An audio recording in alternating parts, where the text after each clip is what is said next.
As human beings, we have an innate reward system that helps us to navigate the world around us.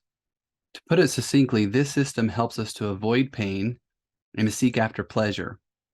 While this may seem simple, this system helps us to regulate the majority of the choices that we make in our everyday life. From a psychological perspective, we have found that although we believe that we make choices based on reason, we actually more often than not make our choices based on our emotions. That's why if you go into the supermarket when you are hungry, you'll often buy things that you didn't intend to buy. You're making these buying choices based on your reward system, leading you towards fulfilling your desire to satiate that hunger. Now, if we're unaware of this reward system and its significance in our life, we can fall prey to our reward system getting out of balance.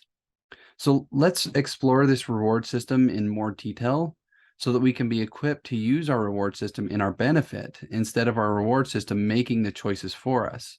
And for people with an addiction, the reward system is often the thing that's leading us towards our addiction to try to get us to act out according to those emotions that we're feeling. Now, the philosopher Aristotle in his day put forth the idea that you can separate the reward system into two subsections. And as we have moved into the modern era, psychologists still recognize this division as meaningful and effective. It's a way that they still categorize the reward system today. So these two divisions are called the hedonic and the eudaimonic reward system. Now, the hedonic reward system is activated when we're seeking after immediate rewards, or what we would call instant gratification. And these are often accompanied by intense amounts of pleasure. It can also be little amounts of pleasure as we're seeking things through electronics as well. This system is all about the short term. Now, with this system, even though the rewards are immediate, those immediate rewards are not long lasting. They're very temporary and they go away shortly after we receive them. Now, the eudaimonic reward system, which is the opposite half of the reward system from the hedonic, is activated when we are seeking after meaning and purpose. This system is all about the long term. Now, the rewards from the eudaimonic reward system are very slow growing, and they happen over time as a person seeks after meaningful and purpose-driven activities. Now, once activated, the rewards from this system last over a longer period of time. We don't get those highs, but we do get a constant increase and a constant steady flow of good feeling chemicals. Now, Aristotle in his day argued that using the eudaimonic reward system and having a meaningful life would lead to the well-being and the growth of a person, while pleasure seeking and activating the hedonic system leads to the detriment of the individual.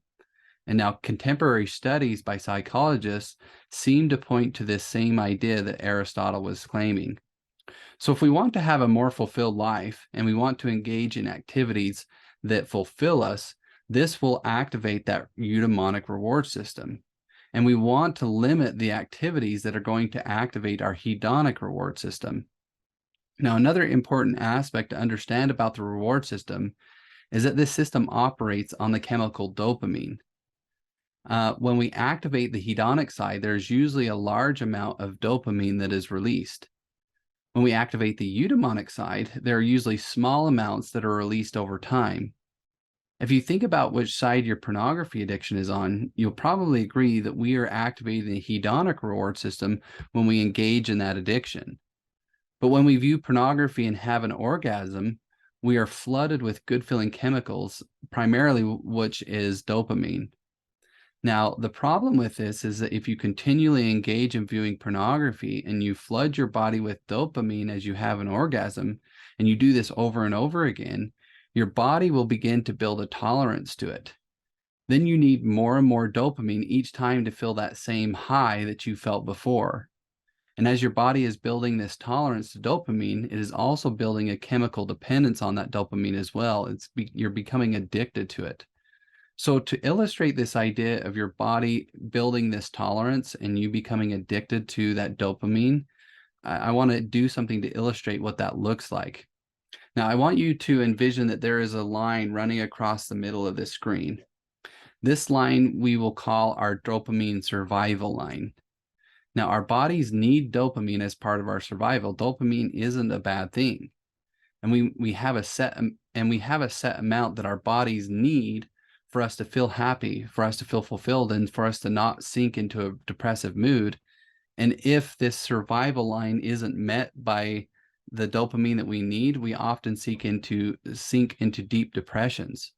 So this survival line is always constant. It's what we need on a consistent basis for us to remain happy, for us to remain fulfilled. Now, I want you to also envision a second line going across the middle of the screen, and we're going to call this second line our dopamine baseline. Our baseline is the amount of dopamine that our body is naturally producing on its own without external causes like drugs or pornography. Now, if you have your survival line and your baseline, and they are both the same, meaning that your body is producing naturally the amount of dopamine that it needs for your survival and for you to be happy and satisfied, then our body is in homeostasis. Now, there's going to be little ups and there's going to be little downs, as there is in life, but for the most part, it's pretty constant, and we remain in that state. Now, when we're in this homeostasis state, our body doesn't feel the need to engage in an addictive activity to try to bring in any more dopamine, because it's satisfied, it's fulfilled, because it's naturally producing that survival baseline. But if we engage in some kind of addictive behavior, we're going to spike this baseline amount of dopamine, and our baseline goes way above our survival line. Now, producing more dopamine than our body needs is not healthy for it. If we have these huge spikes up here of our baseline, with our survival line being down here, our body is going to lower the natural baseline of what it produces, so that we don't have too much flooding our body and we get overwhelmed with it. Because the thinking that our body kind of engages in is that if we are getting these large amounts of dopamine from outside sources from time to time, then it doesn't need to produce as much of these chemicals on its own, because it's getting it from other sources. Now, when you engage in pornography, it is the natural part of our body that's doing, but you're stimulating it from the outside by things that you're viewing, and you're stimulating it in a way that our bodies really weren't designed to be stimulated. Now, if our baseline, which is here below our survival line, our body will get us to crave acting out our addiction so that it can bring the amount of dopamine in our body up to that homeostasis. But if we are just bringing our dopamine levels back up to this survival line, we don't feel the high that we would feel by going up above it, because that's what happens when we engage in our addictions, and we feel that high when we go up above that kind of survival line of what our basic needs of dopamine are. Now, it's not necessarily a bad thing to go up above it, in degrees, because we feel pleasure and stuff by going up above it. But when we're constantly going up above it, that lowers that baseline, so it's our body's natural way of defending against itself so that it doesn't get overwhelmed by the amount of dopamine that's being produced in it. But when we do this and lower this baseline, and we engage in these activities even further, and we try to spike it up above that survival line, this baseline will go further and further lower. And then this becomes a difficult addictive cycle to get out of, because we want to keep going up above that survival line in increasing the amount of chemicals that are happening in our body. And if we don't, we feel negative, and we want to keep acting out our addiction until we can get to feel that high. So you've created a problem chemically in your body that your subconscious is continually trying to solve by leading you to engage in viewing more and more pornography.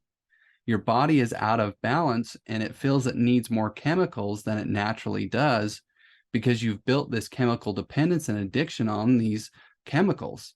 Now, another chemical that is important to understand with our reward system is something called oxytocin. Oxytocin is often referred to as the love drug, because it's the primary chemical that is released when we experience physical touch and physical affection. Now, one of the interesting things about oxytocin is that when our bodies produce oxytocin, oxytocin will also cause the production of dopamine as it goes through our body. But the amount of dopamine that we get from this doesn't send the system out of balance. It doesn't cause these huge spikes. When we want to use this understanding, we want to use this understanding of oxytocin to make sure that we are doing things in our life to feel connected to people. That way we can produce dopamine naturally in our body in such a way that we feel satisfied, we feel fulfilled, so that we won't feel the compulsion to act out our addiction because the chemical needs of our body are being fulfilled. Now, they did a study where they took blood samples of people just prior and just after they had engaged in sexual behavior. And there were three categories of people that they did this with. One category was people who engaged in solo sexual behavior, or what we would call masturbation. Another was people who engaged in casual sexual behavior with a partner they weren't in a committed relationship with. These would be things kind of like a one-night stand. And the last was with people who were in a long-term committed relationship, so people that were married or had been cohabitating for a long period of time. With these blood samples, they wanted to measure the chemicals that were in the body and that the body produced during sexual activity. When they compared the three different categories of people, they found that the same types of chemicals were released into the body, regardless of what type of sexual behavior was engaged in, but the amount of individual chemicals varied depending on the type of sexual activity.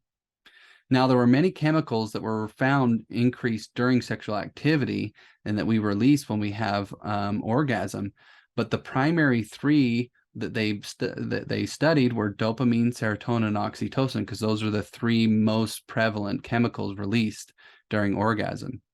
Now, I haven't talked about serotonin yet, but for brevity's sake, serotonin is a chemical that helps our body keep our mood stabilized.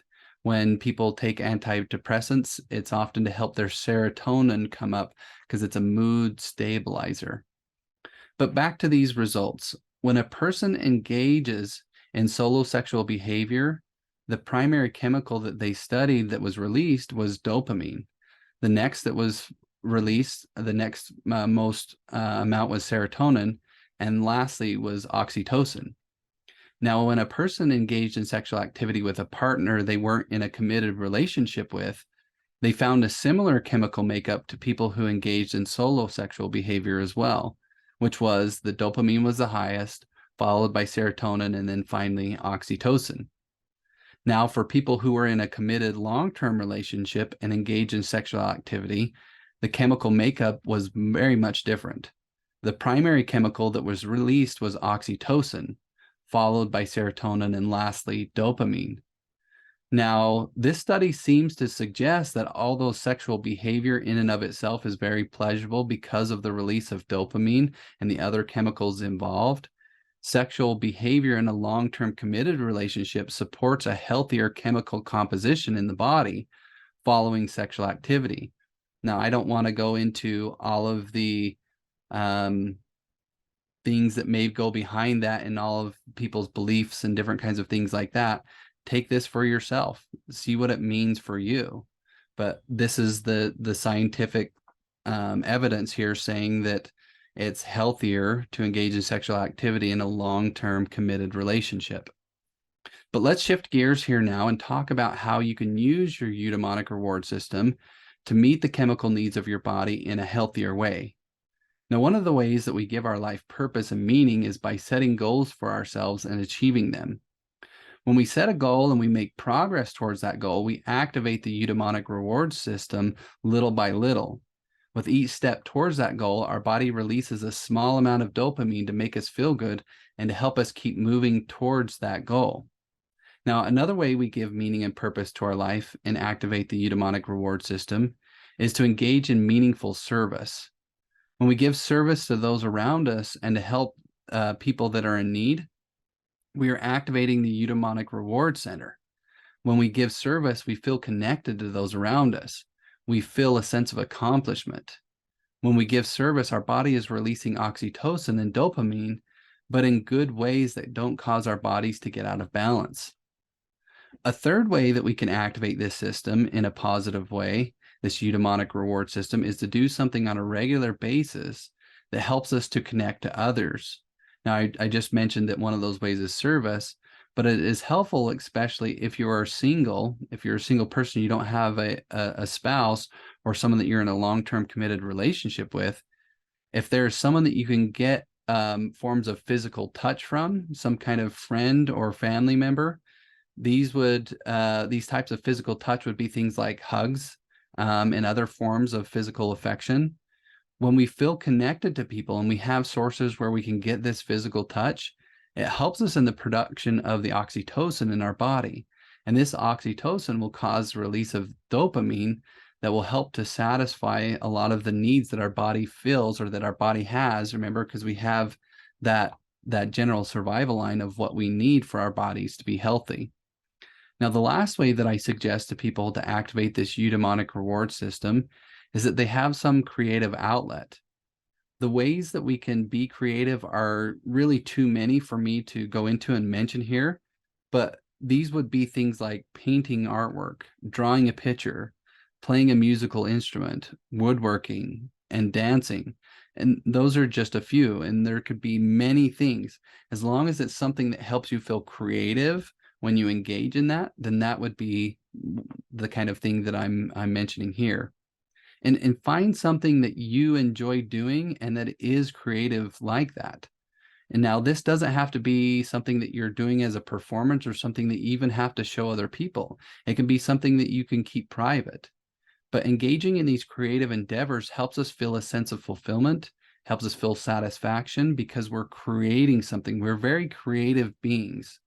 And this creation will help to also activate that eudaimonic reward system so we can create those long-term lasting results and not these short-term gains in it, because when we have these short-term gains, we have crashes afterwards. And that's part of that hedonic reward system. But if we activate the eudaimonic reward system, it's just like a steady form of growth and we don't feel the crashes. Now, we will talk more about these ways of activating our eudaimonic reward system in a later lesson, where we're going to discuss the actual process that we're going to be using to overcome our addiction. And plus, we will be incorporating these practices as part of the larger 90-day program that you'll do after you watch these introductory videos. The idea that we're going for is that we want to meet that chemical need of our body by activating the eudaimonic reward system rather than through using pornography and the hedonic side of our reward system, so we feel that steady growth instead of the crash, because often it's that crash that makes us want to also engage in that activity again and to continue acting out that addictive behavior. That's all that I have for this lesson. I will see you on the next one where we'll go more in depth on these principles and prepare you for the 90-day course.